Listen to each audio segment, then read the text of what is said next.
Should Christians dye their hair? Should Christians dye their hair? I'll be taking an in-depth biblical look at this topic. And I want to go ahead and give recognition to my friend, Reverend Joe Campatella, for his vital contribution to this topic. He co-wrote the original article at ryanafrench.com called Should Christians Dye Their Hair?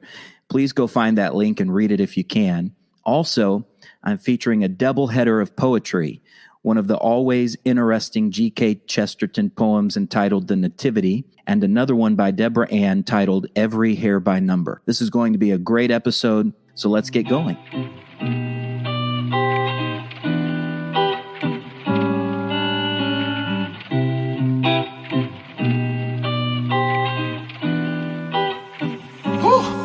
Yeah.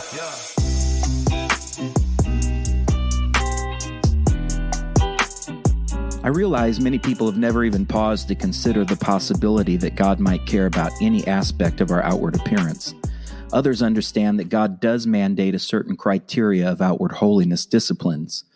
Most sincere Christians have at least some level of awareness that God requires us to be modest, maintain gender distinctions, and avoid vanity in our attire, at least to a certain level.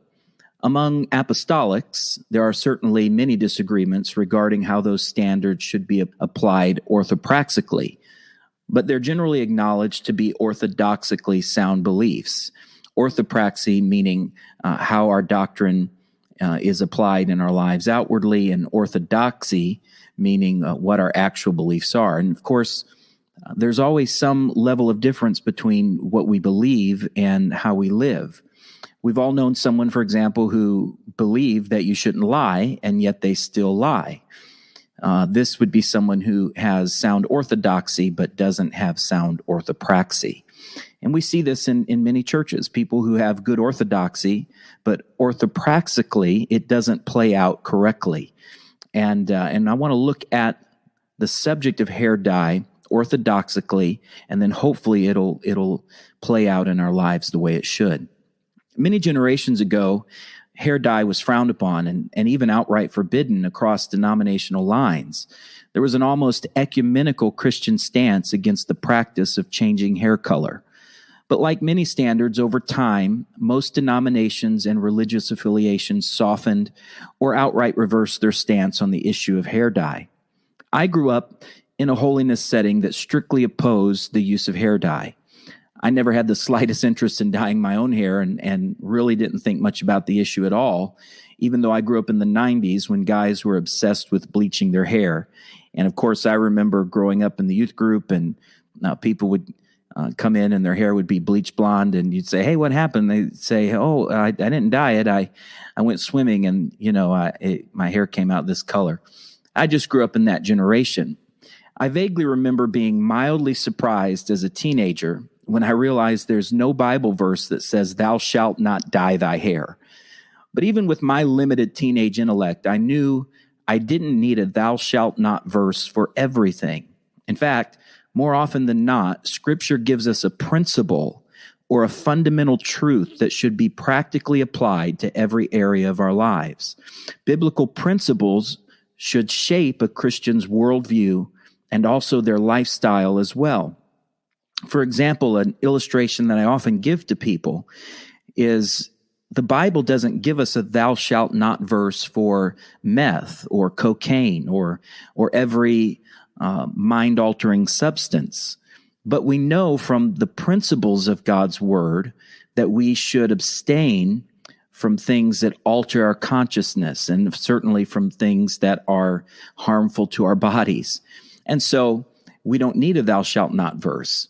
It seems like as culture continually moves further and further away from Christian values and biblical principles, that this kind of mindset is more and more countercultural. It's not natural, in other words.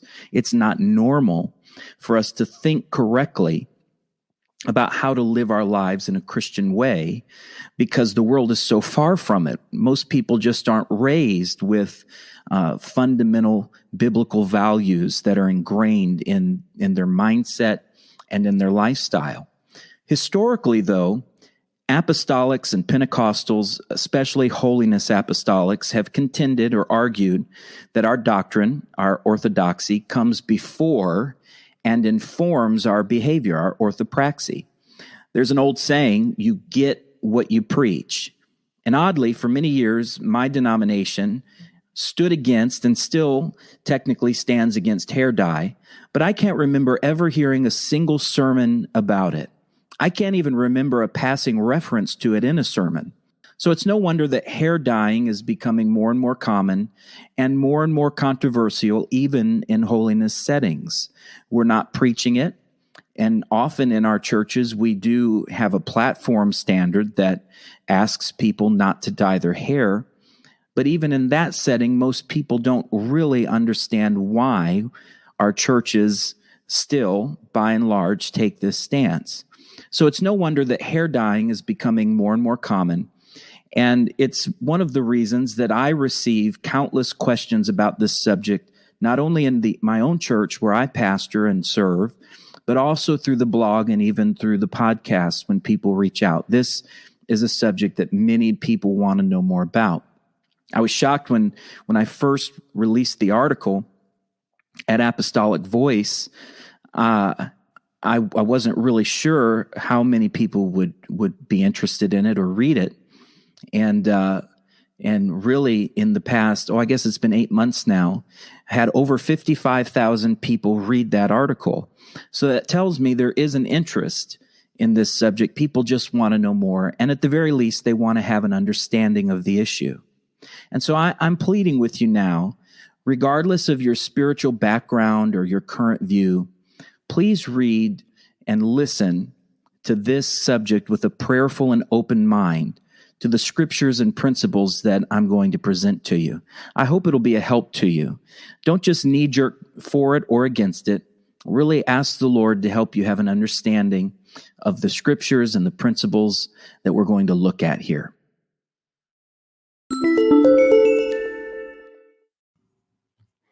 Hi, I wanted to tell you about Anchor. It's the best way to make a podcast. It's also the easiest way.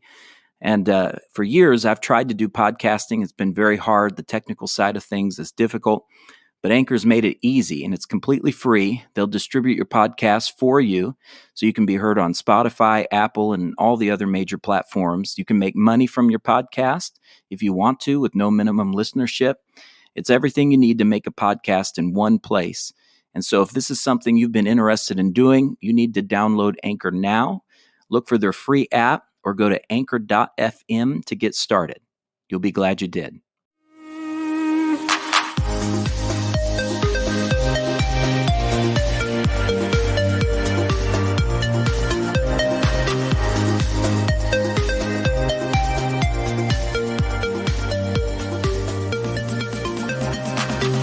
So let's begin by looking at Scripture's favorable view of age and gray hair. And Scripture really does take a favorable view of age and of gray hair. And we'll begin in Leviticus chapter 19, verse 32. It says this in the King James, "Thou shalt rise up before the hoary head." That word hoary is a good King James word for gray.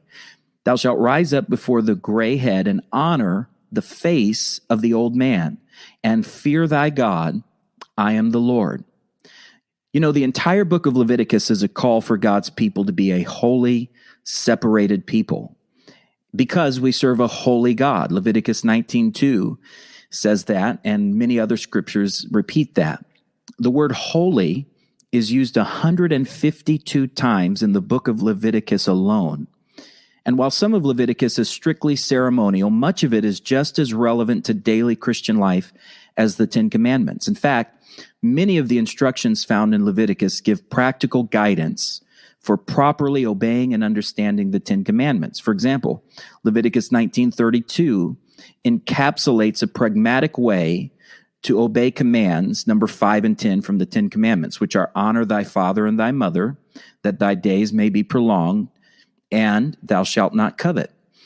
By respecting elders, we automatically honor our aged parents. So we fulfill the commandment to honor our father and our mother. And interestingly, this fifth commandment is the only commandment that has a blessing immediately attached to it. By respecting our parents and elders, we access the blessing of a prolonged life. If we honor age, we won't be tempted to covet our neighbor's youthfulness. By not longing for a false sense of youthfulness, and not longing to be youthful when we're not youthful, we honor age and we don't covet other people's youth. Leviticus 19:32 connects the fear or the reverence. That word fear often means reverence in the King James. It connects the fear of the Lord with respect for elders. To despise eldership is to disrespect the Ancient of Days. That's Daniel 7:9. The mandate to stand when an elder approaches as a gesture of respect is still acknowledged in some modern cultures, but tragically, we largely see this kind of outward respect being abandoned in American culture. Why?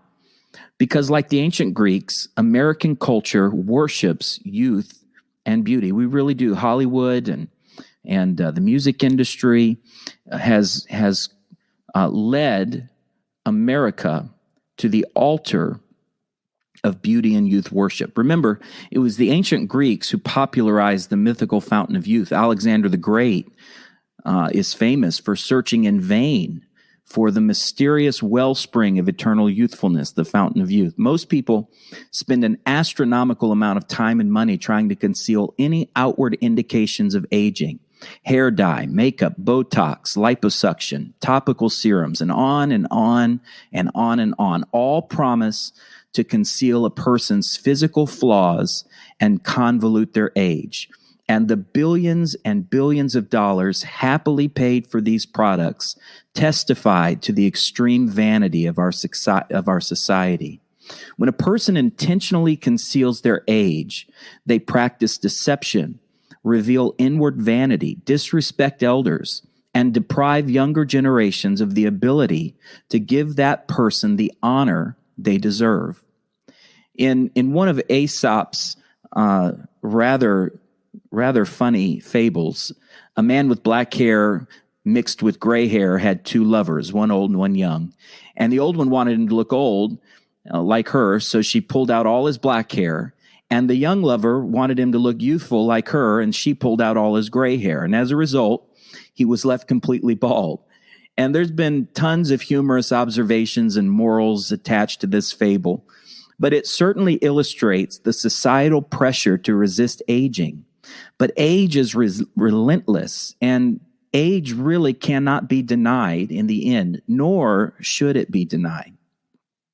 Biblically speaking, gray hair is an honored outward symbol of wisdom and maturity. Certain realms of wisdom can only be acquired by experience and by enduring trials that strip away the immaturity and naivety of youth. Artificially changing gray hair, the sign of old age and experience, is a denial of the primary process by which wisdom is obtained.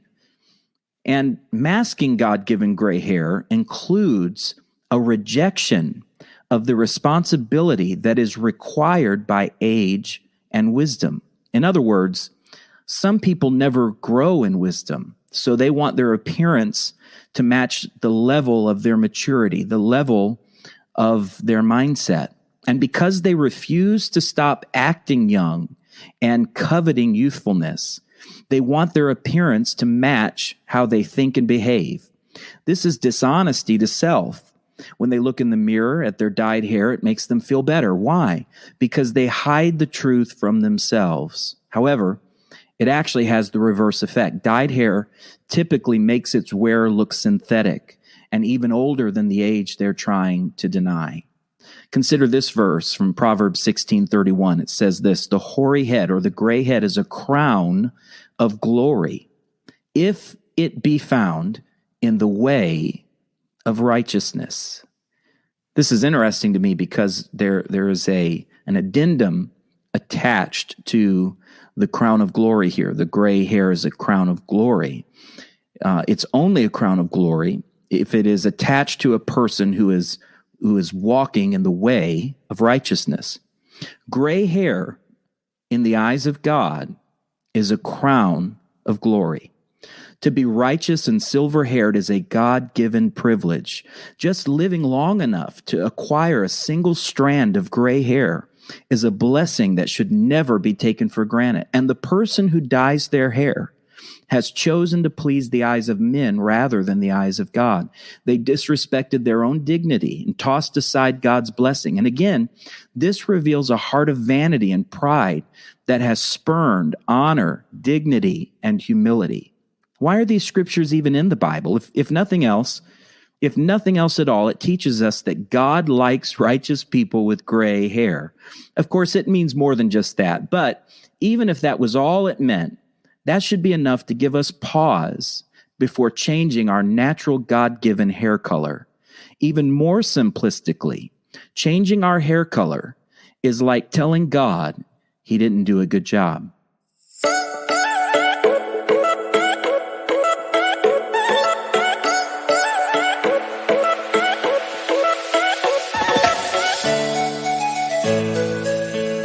So I think to continue this discussion, we need to move to the question of what else in Scripture is considered a crown of glory. We know that we just read from Proverbs 16:31 that the gray head is a crown of glory, but what else is a crown of glory? And it's an important question to ask in light of what we just read. So number one, Jesus Christ himself is a crown of glory for his people. That's Isaiah 28:5. Jesus Christ is a crown of glory to God. That's Isaiah 62:3. And remember, there was nothing about Jesus that was beautiful in the eyes of man. Look at Isaiah 53:2. It said, "For he shall grow up before him as a tender plant, and as a root out of a dry ground. He hath no form nor comeliness.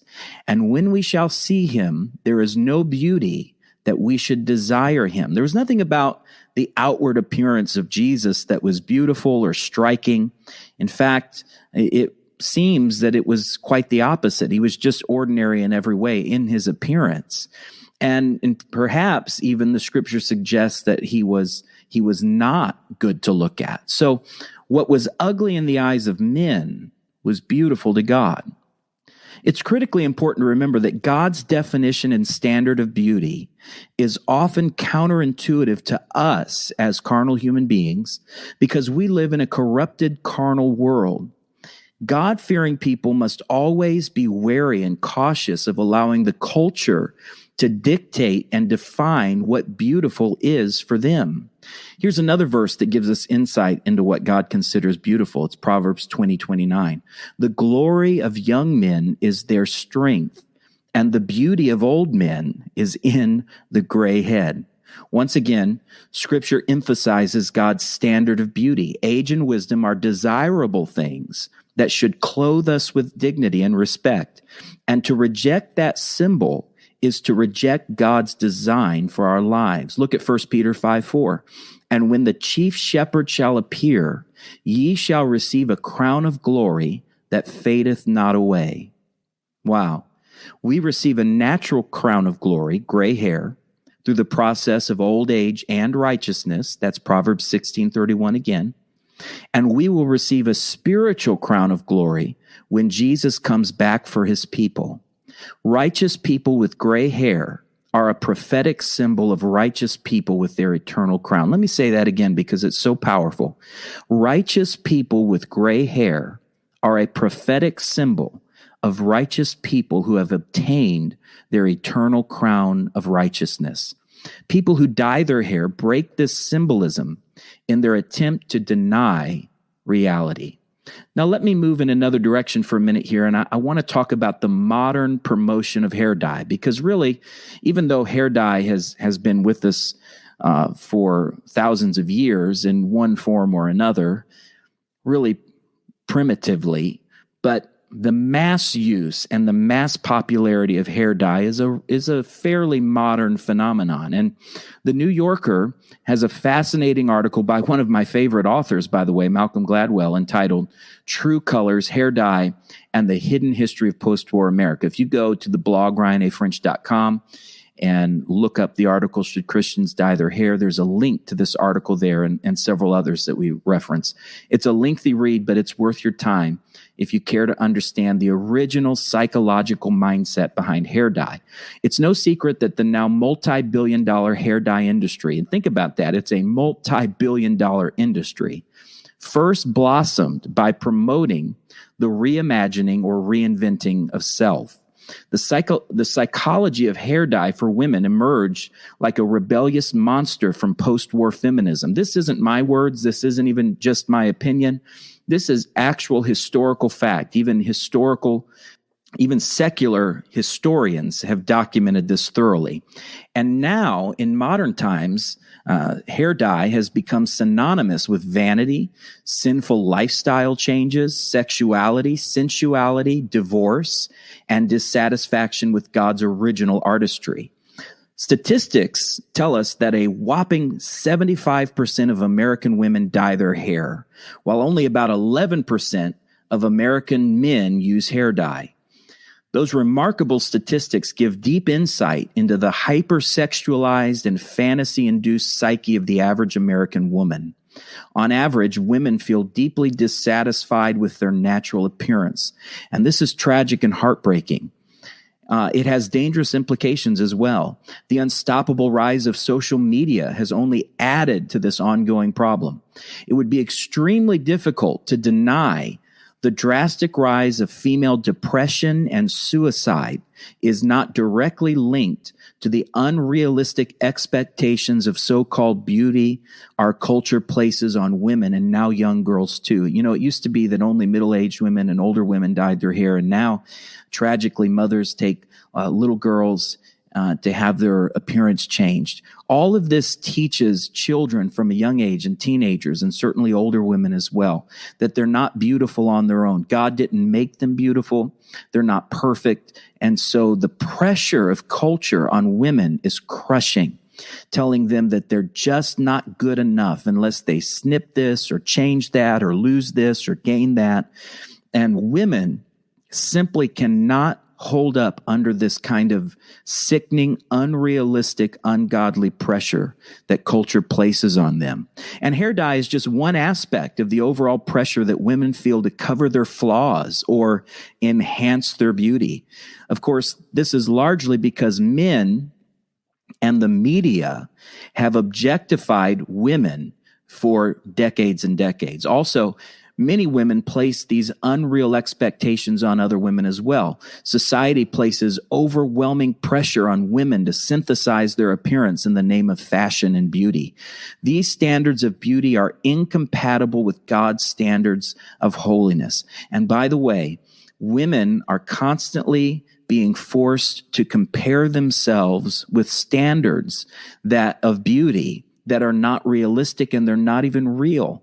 Women are looking at movies and magazines of other women who are photoshopped and who are synthetic and who have had all kinds of body modifications, and they're trying to hold themselves to that standard of beauty. Men hold women to these unrealistic, ridiculous standards of beauty, and the psychological pressure this places on women is astronomical, and it is wreaking havoc on the psyche of especially Western American women, but women all over the world.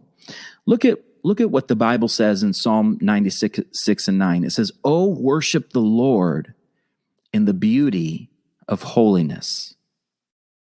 The Bible teaches us, and God tells us, that holiness, righteousness, godliness is the only true form of beauty. Holiness is beautiful. God created every individual with unique beauty. To reject holiness and God's artistry is an insult to God. And furthermore, men who do not view godly women as beautiful are carnal and corrupted by the cheap enticements of the world. Women who despise holiness are held captive by crushing societal peer pressure and or their own inward vanity. It's important to understand the duality of motives, the duplicity of motives for synthesizing or changing appearance. Some women synthesize their appearance to fit in. That's peer pressure. while other women synthesize their appearance to stand out. That's vanity. Both motives are highly problematic, ungodly, and unbiblical for different reasons. To be sure, men struggle in these areas as well. However, in the context of hair dye and other body modifications, men feel less pressure and don't battle these temptations nearly as often as women do, because society just doesn't place the same unrealistic expectations on men. Men have not been hypersexualized in the way that women have, because it's typically men who do the objectifying.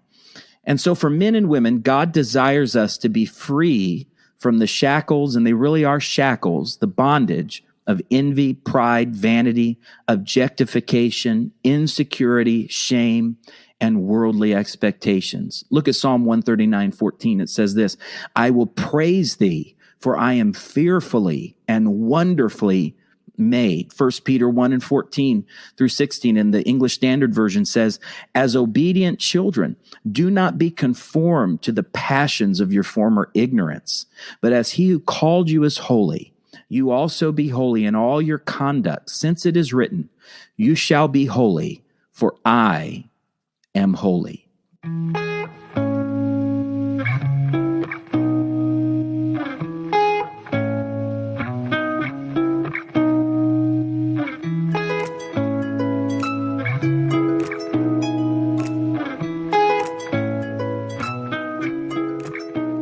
So this program is basically unofficially fueled by Coke Zero and Espresso. We don't have big financial supporters. Apostolic Pentecostal programming like this is never going to receive support from major corporations. We're not going to have money flowing into it like the big podcasts and big radio programs that people typically listen to. And so we are completely dependent on your generosity. And so you can go to anchor.fm/apostolic voice/support. And you can sign up to give as little as 99 cents a month. That's about $12 a year. You can give $4.99 a month. That's the middle tier, or as much as $9.99 per month. And it just helps us keep everything going. It also supports the blog as well. No one's looking to make money, but it does help us to upgrade the production value of this program. We want to do the best that we possibly can. And also, if you're not able to do that, please consider giving this podcast 5 stars on iTunes and a quick review as well. That pushes us up in the algorithms where people know we exist and they find us in search engines. And whatever format you listen to, just give us a little shout out.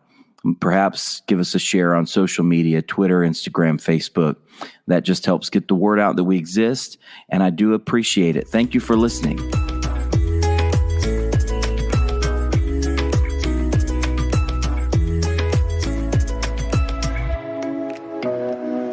So I'd like to switch over to some practical objections to hair dye. Hair dyeing is a chemical process.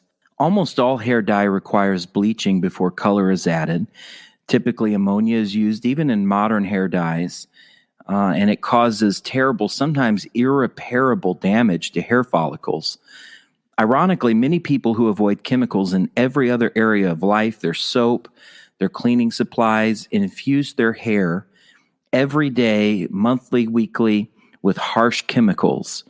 So now, because of vanity and or peer pressure, many people have violated another area of holiness by harming their hair, especially women. The significance of hair as a spiritual covering, according to 1 Corinthians chapter 11, verses 3 through 16, shows us that for men and women, hair is very important to God. What we do with our hair for a woman is their glory, it's their covering, and damaging the hair, which is tremendously spiritually important to God, demonstrates a callousness towards God's natural order.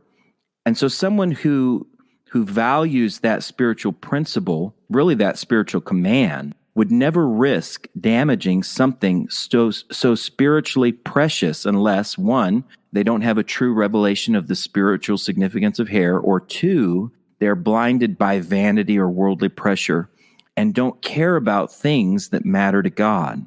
Furthermore, studies are proving more and more that hair dye is directly linked to cancer, especially among women, which makes sense because women use hair dye far more exclusively than men do. We've already discussed the percentage of men and women. Most effective hair dyes contain carcinogens, which are known to be cancer-causing. This isn't a secret.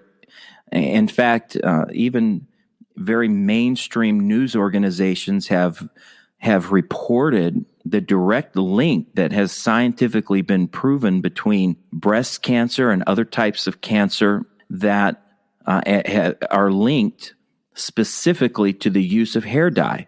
Increasingly, health experts and doctors are trying to steer women clear of hair dye. Obviously, they're not having much success, but the research is in. Notably, most doctors encourage pregnant women to stop the use of hair dye during their pregnancy because they've found that it can actually be harmful to the baby. So the dangers of long-term hair dye use are known, but mostly and sadly ignored by a culture that is obsessed with outward vanity. Now let's look at the biblical view of vanity, because that word, which is kind of a vague word that Christians throw around a lot, and we don't always know exactly what we mean by the word vanity. Or if we do know what we mean, we don't necessarily know what the Bible says about vanity. So let's look at that for just a moment. Biblically, vanity has a wide spectrum of meaning that can be used differently in different situations. But if you boil it down to a nutshell, the Bible gives lots of instructions on how Christians should think about themselves inwardly, and that inward transformation will always, and I'm going to say that again, inward transformation will always be outwardly visible. Our clothing, our body language, our words, our conversations, our actions, our ethics, our morals, our integrity, our social interaction, all of those things are changed and transformed by the way we view ourselves inwardly, the way we think inwardly. For example, many Christians try to ignore this when it comes to their clothing and the way they treat their bodies outwardly. However, we all know instinctively that if you have inward integrity, that integrity is going to manifest itself outwardly. I can't say that I am against lying and be a liar. That would, if I'm a liar, then inwardly I'm not thinking correctly. It's the same with outward holiness. You can't say that I'm inwardly holy, but it has no bearing on the way I dress, the way I conduct myself, the way I carry myself. All of these things, all of these outward manifestations, we could say, outward attributes of holiness, come from within. So that's why people who believe in holiness and often say that holiness is both inward and outward. It begins on the inside, and it begins to manifest itself on the outside. Let's look at Proverbs 31 and 30. It says this: favor is deceitful, and beauty is vain, but a woman that feareth the Lord, she shall be praised. Okay, so Proverbs 31 famously gives the biblical template, we could say, of a virtuous, godly woman. In this God-ordained description of ideal femininity, the focus is not on outward vanities or trappings. Instead, the emphasis is placed on the condition of her heart and her relationship with God. Here, vanity means, in this passage, empty pleasure, vain pursuit, idle show, unsubstantial activity. So vanity is always ostentatious, it's arrogant, it's outward showiness. Vanity is the inflation of ego, it's empty pride, inspired by conceit, and manifested by the flaunting of personal decorations. Vanity is haughty-gaudy, and it relishes in drawing attention to self. Let me take you to 2 Peter 2:18. It says this, talking about false prophets, false preachers, and teachers. Peter said this: for when they speak great swelling words of vanity. There's that word again. They allure or entice people through the lusts of the flesh, through much wantonness. Those that were clean escaped from them who live in error. So in the middle of this long rebuke in 2 Peter chapter 2, and this description of false prophets, preachers, and teachers, he mentions their great swelling words of vanity. In other words, false prophets use vain words or vain thinking to appeal to people's baser instincts of carnal vanity. Vain words appeal to our lustful and vain sinful natures. This kind of preaching and false thinking leads people back into the captivity of sin. So one of the ways you can always tell a false prophet or a false preacher is their ministry, their so-called ministry. Instead of pulling people away from the brink of danger, away from the gray areas, away from sinfulness and carnality, vain preachers use vanity to draw people back into the slavery of sin. Let me give you an Old Testament example of this from 2 Kings chapter 17, verse 15. It says this, "And they rejected his statutes," meaning God's statutes, "and his covenant that he made with their fathers, and his testimonies, which he testified against them. And they followed" what? Here's the word again. They followed vanity.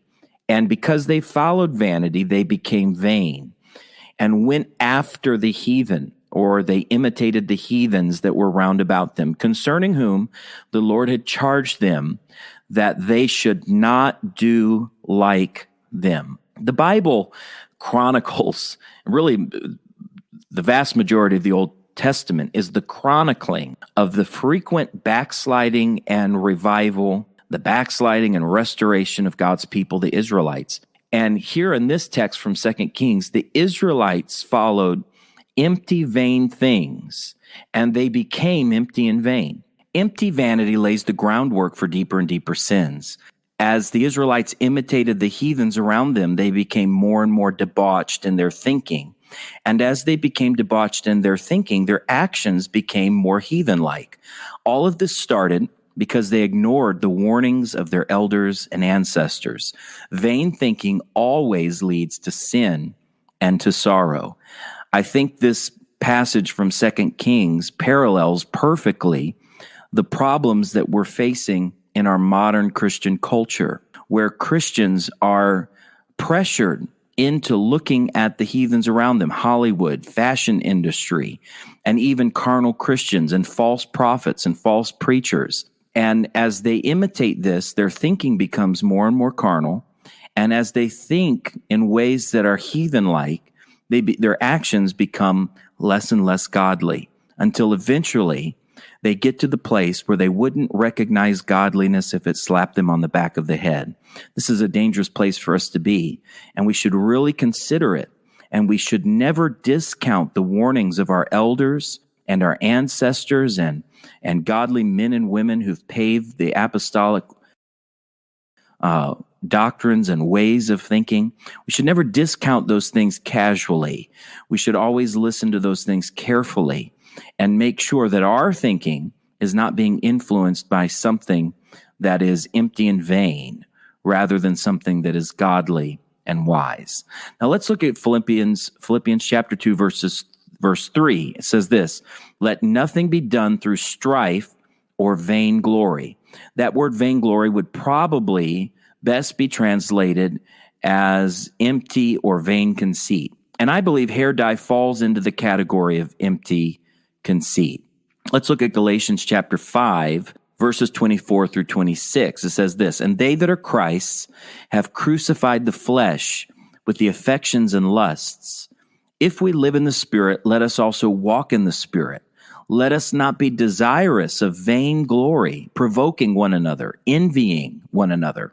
So Galatians chapter 5 lists the fruit of the Spirit, which includes meekness, another word that's very important for inward and outward holiness, a word we don't have time to get too deep into. However, I do believe that hair dye is a direct contradiction to the concept of being meek in our not only our inward self, but in our outward self. And Spirit-filled believers are mandated. We are commanded to crucify the affections and lusts of the flesh. We're to walk in the Spirit rather than to walk in the desires of the flesh. Spirit-led Christians do not desire vainglory, meaning they aren't conceited. And because they aren't conceited, they aren't envious of one another. By avoiding vanity, Christians keep themselves from the spirit of envy, and they also don't provoke others to envy them either. Now, let me give you a few last biblical instructions concerning outward adornment, and we'll begin with 1 Timothy chapter 2, verses 9 through 10. This is the Amplified version. I don't always like the Amplified version, but sometimes it's helpful because it will elaborate on words that are a little difficult. But let's look at it here. Likewise, I want women to adorn themselves modestly and appropriately and discreetly in proper clothing. Now Paul moves, and you'll see this in Peter and here in Paul's writing, that Paul will often lump discussions of hair with discussions of outward clothing and adornment. So he just moves right into it. He says, not with elaborately braided hair and gold or pearls or expensive clothes, but instead adorned by good deeds, as is proper for women who profess to worship God. Now, it's important to understand that when Paul talks about braided hair, he doesn't mean just braiding hair the way we think of it in a modern context. This was literally in reference to the heathen practice of taking hair and putting strands of gold through it or encrusting it in pearls or silver. And also many theologians, not all, but many, have connected this wording to the idea of women who also used a primitive form of hair dye to decorate their hair. And so Paul forbids this. So here in Paul's first letter to Timothy, he's giving all these instructions for a godly woman's outward appearance. And he says that there are two relevant focuses for our discussion here. Number one, discreet adornment and the forbidding of hair decorations on a woman's hair, a woman's glory, is forbidden. These principles should be taken into consideration when considering whether or not hair dye is an appropriate option in God's eyes. Now let's look at 1 Peter 3 through 4. This is the ESV. Do not let your adorning be external or outward, the braiding of hair and the putting on of gold jewelry or the clothing you wear, but let your adorning be the hidden person of the heart with the imperishable beauty of a gentle and quiet spirit, which in God's sight is very precious. So here, Peter is echoing Paul's apostolic commands regarding a godly woman's adorning. Now, if nothing else, these passages remind us that apostolic women of faith should allow their beauty to radiate from within. Synthetic, vain, ostentatious outward attempts to change God-given beauty originates from a heathen, godless dissatisfaction with the original Creator's design. True beauty comes from a godly spirit. Every attempt to cover the master strokes of our great Creator results in a shallowness that ultimately creates an inward, vain emptiness. So in a nutshell, Christians should refrain from dyeing their hair because it violates several scriptural principles. Number one, hair dye is a rejection of God's chosen symbol of righteousness, wisdom, dignity, and honor. Hair dye is an affront to God's artistry and a rejection of His design. Hair dye endangers the health of a woman's hair, her spiritual covering. Hair dye may very well endanger an individual's physical health. And hair dye is absolutely rooted in a history of rebellion, sexuality, sensuality, and carnality. Hair dye is intrinsically vain, and hair dye is not consistent with the godly outward adornment mandated in 1 Timothy chapter 2, verses 9 through 10, and 1 Peter chapter 3, verses 3 through 4. Let me read the words of Jesus here from Matthew 5:36. He said this, "Neither shalt thou swear by thy head, because thou canst not make one hair white or black." Now, obviously, this verse isn't dealing with the issue of dyeing the hair, but it is a startling revelation of the absence of hair dye in Jewish culture.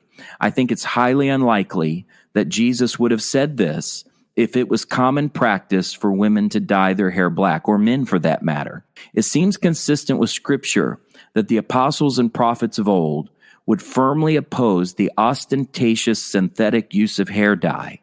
And as modern apostolics, I believe we should lovingly oppose it as well. I hope you'll pray about this important topic and really allow the Lord to speak to you.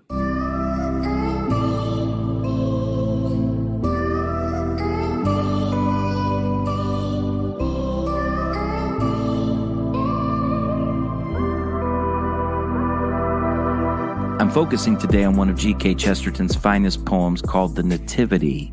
A little bit of a Christmas theme here as he writes about the birth of baby Jesus and speaks of Mary. At the very beginning, he refers to Mary's hair as her glory, which is why I'm featuring it today. I hope you enjoy it. The Nativity by G.K. Chesterton. The thatch on the roof was as golden, though dusty the straw was and old. The wind had a pail of his trumpets, though blowing and barren and cold. The mother's hair was a glory, though loosened and torn, for under the eaves in the gloaming a child was born. Have a myriad children been quickened? Have a myriad children grown old, grown gross and unloved and embittered, grown cunning and savage and cold? God abides in a terrible patience, unangered, unworn. And again for the child that was squandered, a child is born. What know we of eons behind us, dim dynasties lost long ago, huge empires like dreams unremembered, huge cities for ages laid low? This at least, that with blight and with blessing, with flower and thorn, love was there, and his cry was among them, a child is born.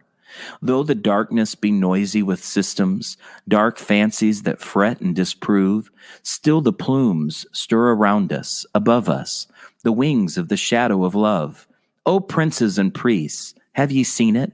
Grow pale through your scorn. Huge dawns sleep before us, deep changes, a child is born. And the rafters of toil still are gilded with the dawn of the stars of the heart, and the wise men draw near in the twilight, who are weary of learning and art. And the face of the tyrant is darkened, his spirit is torn, for a new king is enthroned, yea, the sternest, a child is born. And the mother still joys for the whispered, first stir of unspeakable things, still feels that high moment unfurling, red glory of Gabriel's wings. Still the babe of an hour is a master, whom angels adorn, Emmanuel, prophet anointed, a child is born. And thou that art still in thy cradle, the sun being crowned for thy brow, make answer our flesh, make answer. Say, whence art thou come? Who art thou? Art thou come back on earth for our teaching, to train or to warn? Hush, how may we know, knowing only a child is born?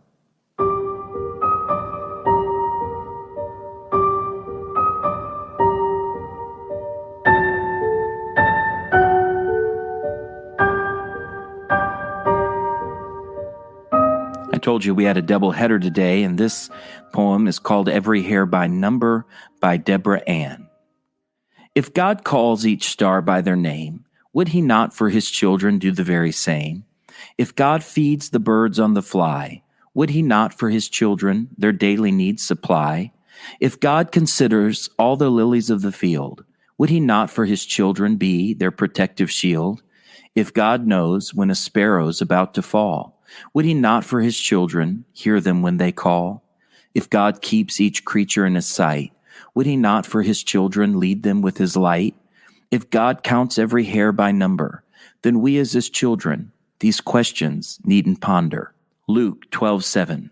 But even the very hairs of your head are all numbered. For not therefore ye are of more value than many sparrows.